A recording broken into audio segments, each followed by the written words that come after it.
మనసున మనసే బ్రతుకున బ్రతుకై తోడుకెళ్ళిన అది భాగ్యము అదే స్వర్గము.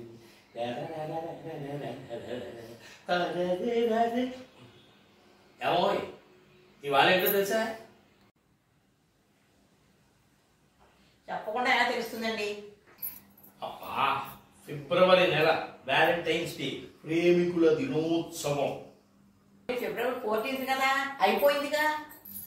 అబ్బా ముద్దు మొహ, ఇప్పుడు కార్తీక మాసం ఒకరోజు చేస్తామా, నెలంతా చేస్తాంగా. అలాగే క్రిస్మస్ వాళ్ళు ఏం చేస్తారు, నెలంతా చేస్తారుగా.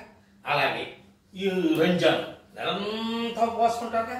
అలాగే ఈ ప్రేమికులు కూడా ప్రేమికుల దినోత్సవాన్ని ఏదో ఒక రోజే ఫిబ్రవరి 14 అని కాకుండా అప్పుడు కుదరకపోవచ్చు, కుదిరినప్పుడు ఆ నెలంతా చేసుకోవాలి. ఇప్పుడు ఫిబ్రవరి 28, అందుకని ఈ రోజు జరుపుకుందాం. ఆహా ఆహా అంటూ అలా వెళ్ళిపోతానంటే నీ మానాలు.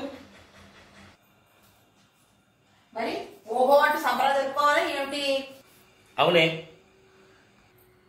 అయినా కిందటి నెల కదండి సంక్రాంతి పండుగ జరుపుకున్నాము. అయినా ఇంకేమున్నాయట పండుగలు జరుపుకోవడానికి? అబ్బా ఎర్రమోహన్ దానా, ఏమీ తెలియదు. అయినా మునుపు ముందు ప్రేమిస్తే కదా తెలిసి. అయినా ప్రేమించడం మా ఇంట వంట లేదండి. అయినా ప్రేమిస్తున్నాగా తన పిల్లల్ని. ఏంటి అయినా పిల్లల్ని, పీచుల్ని, పేడల్ని, పెట్టల్ని వీటి కాదు ప్రేమించటం. మరి కట్టుకున్న ముగుంటి. అబ్బా మిమ్మల్ని చెప్పక్కర్లేదు, ప్రతి క్షణం ప్రేమిస్తూనే ఉన్నాను. ఏది బయటికి కనిపిస్తే ఇది ఏమైనా ఉప్పా పప్పా ఆరబెట్టింది కనిపించడానికి? బయటకు కనిపించదు, మనసులోంచి పుడుతుంది. అయినా గాలికి రంగు, రుచి, వాసన లేనట్టే మనసుకి ఉండదు. కానీ గాలి మనకి ప్రశాంతత ఇచ్చినట్టే మనసును కూడా తేలికపరుస్తుంది. ప్రేమ అనేది ఒక అనిర్వచనమైన అనుభూతి అండి. అబ్బా, అయినా చిన్నప్పుడు ఏమైనా నువ్వు ఎద్దనపూడి సులోచనారాణి, వాసిరెడ్డి సీతాదేవి, అచ్చలం వాళ్ళు లాంటి వాళ్ళు రాసినటువంటి నవలు కానీ ఏమైనా చదివేవా? ఏమిటి బట్టి పట్టేసిస్తున్నావే? అదేం లేదండి, మనసులోంచి వచ్చిన భావాల్ని అర్థం చేసుకుంటే అదే ప్రేమ అనబడుతుంది. అదే ప్రేమని అపార్థం చేసుకుంటే ద్వేషంగా మారుతుంది. నీ నోట్లోంచి ప్రేమకి సంబంధించినటువంటి భావనలు అలా దూది పింజల్లా బయటకు వచ్చేస్తాయంటే నవ్వు. అందుకే వాళ్ళకి మూడోసారి కాఫీ కావాలా ఏమిటి అంతలా పొగుడుతున్నారు? అదేం కాదు, ఇవాళ ప్రేమికుల దినోత్సవ మాసానికి సంబంధించి చివరి రోజైన ఫిబ్రవరి 28 కదా. అయితే మనది ఎలాగూ ప్రేమ పెళ్లి కాదు, అట్లీస్ట్ ఈ రోజైనా ప్రేమించుకుందాం రా. పాడు చీపాడు అంటే ఇదేదో పెద్ద పాడు పనులాగా. కాకపోతే ఏంటండి, అయినా ప్రేమ అంటే ఏడాదికి ఒకసారి వచ్చే రోజు కాదు. ఆహా, మరి ప్రతిరోజు, ప్రతి గంట, ప్రతి నిమిషం, ప్రతి క్షణం నా మీద మీకు, మీ మీద నాకు కలగాలి. అది ప్రేమ అంటే. ఏమిటో ఈరోజు ఎన్ని అనుకున్నాను.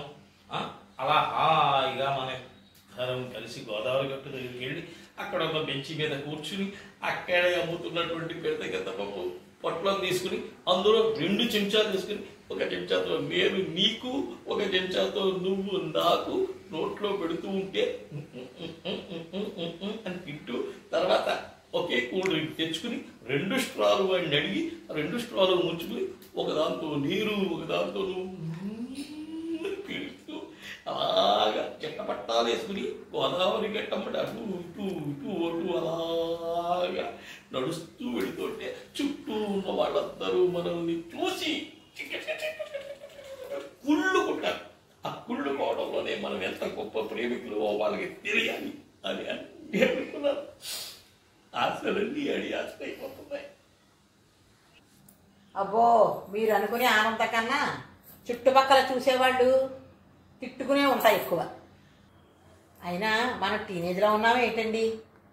50+ మిగిలినంతా బానసు. అయినా ఒకరి మీద ఒకరి ప్రేమ పెంచుకోవాలి కానీ 10 మంది ముందు ప్రదర్శించకూడదు, చూసేవాళ్ళందరూ చీకొట్టేలాగా. ప్రేమ అంటే ఎగ్జిబిషన్ కాదండి.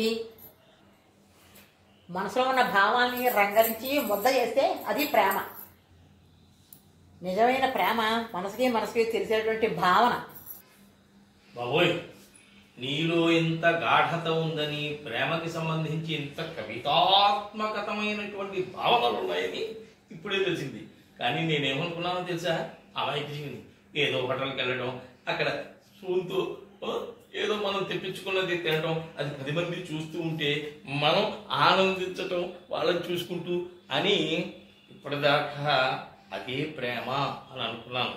ఎందుకంటే ఎంతో మంది యూత్ని చూస్తున్నాం కదా, వాళ్ళు పాపం అలా హోటల్ దగ్గరికి వెళ్తారు, అక్కడ ఏదో డ్రింక్ తీసుకుంటారు, లేకపోతే ఐస్ క్రీమ్ తీసుకుంటారు, ఒకళ్ళు పెట్టుకుంటారు, అక్కడి నుంచి నవ్వుకుంటూ ఉంటారు, మనకి వినిపించకుండా వినిపించేటట్టు అలా సగం ఆ చిన్న బెడ్ లైట్ బల్బులో వాళ్ళు పాపం కూర్చుని వాడు ఏం పెడుతున్నాడో, వీడు ఏం తింటున్నాడో, వాళ్ళు ఏం ఇస్తున్నాడు, వీళ్ళు ఏం తాగుతున్నారో తెలియకుండా ఎంజాయ్ చేస్తూ ఉంటారు. దాన్నే నిజమైన ప్రేమ అని ఇప్పటిదాకా అనుకున్నాను. కానీ ఇప్పుడు అర్థమైంది నువ్వు చెప్పిన తర్వాత. ప్రేమ అనేది బయటికి ప్రదర్శించేటువంటి వస్తువు కాదు, పైగా పైకి కనిపించేటువంటి వస్తువు కూడా కాదు. నీ లోపల నా లోపల ఉన్నటువంటి మంచి భావన, ఒకళ్ళ మీద ఒకళ్ళ పట్ల ఒకరికి ఉన్నటువంటి ఆ కన్సర్న్ ఏదైతే ఉందో అది స్వచ్ఛమైన నిజమైన అసలైన ప్రేమ అని అంటాం. అంతే కదా? అవునండి, అర్థమైంది కదా? అర్థమైంది, బాగా అర్థమైంది. మరి అయితే మూసు కూర్చోండి ఇంట్లో. సరేనా, ఓ పని చేద్దాం. ఈ ఒక్క రోజైనా అట్లీస్ట్ 1 గంటైనా మన ఇద్దరం ఒకళ్ళ ఎదురుగా ఒకళ్ళు కూర్చుని కనీసం ఇంట్లోనైనా సరే ఒకళ్ళ విషయాలు ఒకళ్ళు మాట్లాడుకుందాం. సరేనా? దానికైనా అంగీకరిస్తావా? సరే, మీ ఇష్టం. తర్వాత అనొద్దు మనసు కష్టపెట్టేదని. అయినా ఇందులో కష్టపెట్టేదే ఉంటుంది. ఏ మాట కాబట్టి చెప్పుకోవాలి. ఇంకా మా వాళ్ళు ఉన్నారు చూసావు, అసలు వాళ్ళకు ఉన్నటువంటి మంచితనం కానీ మర్యాద కానీ అసలు ఇంకా మీ వైపు వాళ్ళ దగ్గర ఉండదు అని ఖచ్చితంగా చెప్పగలయా నేను? ఆహా, మా వాళ్ళ దగ్గర మంచితనం ద్రాతృత్వం మీ వాళ్ళ దగ్గర ఎక్కడుందని అంటే లేదంటావు. అంటే మీ వాళ్ళు ఒక్కళ్ళే గొప్పోళ్ళు, మా వాళ్ళు గొప్పోళ్ళు కాదు అంటావు. చూస్తా, అది చూస్తా. ఎన్నిసార్లు చెప్పినా సరే పెళ్ళయిన దగ్గర నుంచి చూస్తున్నా, మీ వాళ్ళే గ్రేట్ అంటావు, మా వాళ్ళు ఎందుకు పనికిరాని వాళ్ళు అని అంటావు. అందుకేనయ్యా, ఎందుకో నాకు ఒక్కొక్కసారి కోపం వచ్చేస్తుంది నీ మీద. నాకు మరి మీరు అనే మాటకి నాకు చెవెత్తుకు వస్తుంది. నేను ఎప్పుడైనా చూపించానా? బాబోయ్ వద్దులే, ఏదో ప్రేమికుల దినోత్సవం కదా అలా బయటికి వెళ్ళి వద్దాము అనుకున్న దానికి ఇంట్లో కూడా రాచి రంపాన్ని పెట్టేసే చుట్టున్నావు. ఇంకా ఇవాళ ప్రేమికుల దినోత్సవం సందర్భంగా ఏం చేస్తానంటే మౌన వ్రతాన్ని పాటిద్దాం. సరేనా? నువ్వు నాతో మాట్లాడకూడదు, నేను నీతో మాట్లాడకూడదు, ఒకళ్ళనొకళ్ళు అంతే. అంతే, నేను కూడా. సరే, అయ్యిందేదో అయ్యింది కానీ కాఫీ ఇవ్వు. సర్లేండి, మనం అనుకున్న ఏం మనసులో పెట్టుకోకండి, చేస్తాం కాఫీ. ఏమై సూర్యబాబు, ఓసారి వెళ్ళరా.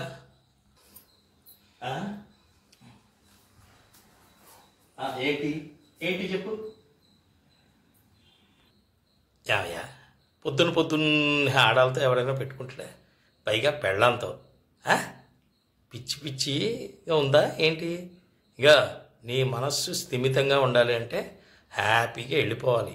ఇప్పుడు నువ్వు అన్నావు చూడు, అలా నోరు అన్నీ పోసుకుని వాళ్ళు ఏమైనా ఇస్తే తాగు, వాళ్ళు ఏమైనా పెడితే తిను, వాళ్ళు ఏం చెయ్యమంటే అది చెయ్యి, జీవితంలో బాగుపడతావు. సరేనా? సరే, ఆడమాటలు వారికి అర్థాలు వేరుగా ఉంటాయని నాకు ఇప్పుడే తెలిసింది.